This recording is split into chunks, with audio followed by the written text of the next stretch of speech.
It's fair to say that the Trump administration has revoked several pro-electric vehicle policies since getting back into the White House. For example, the EV tax credit went away at the end of September, effectively making most new electric vehicles $7,500 more expensive overnight.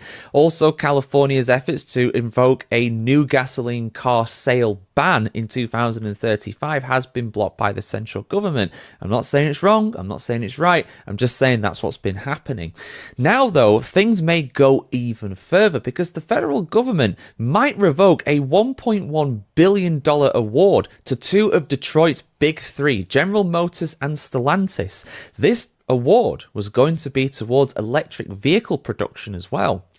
This could very much hamper the future of electric vehicles in the US, but is this the right move if they go about doing it, and what is their rationale behind it?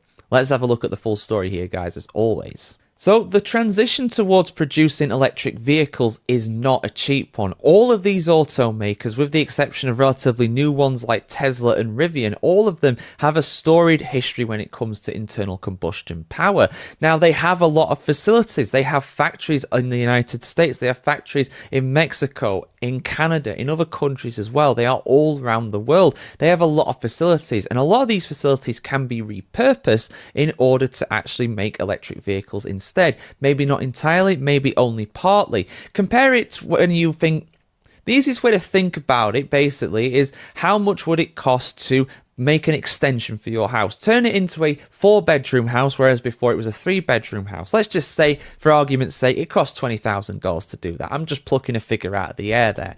Now, that might sound relatively expensive, but I guarantee you it will be a lot less expensive than tearing your entire house up and building a new one. That would cost hundreds of thousands of dollars easily. No problem whatsoever in that regard. And it's the same when it comes to these factories as well. It costs a lot of money to adapt them, but it costs a lot more to make new ones. So a lot of these assembly plants are being, at least in part, either expanded or repurposed to produce electric vehicles. And that's essentially what this grant was going to be, a $1.1 billion grant from the United States government to both General Motors and Stellantis to be able to let them retool, that is the phrase that's being used here, when it comes to their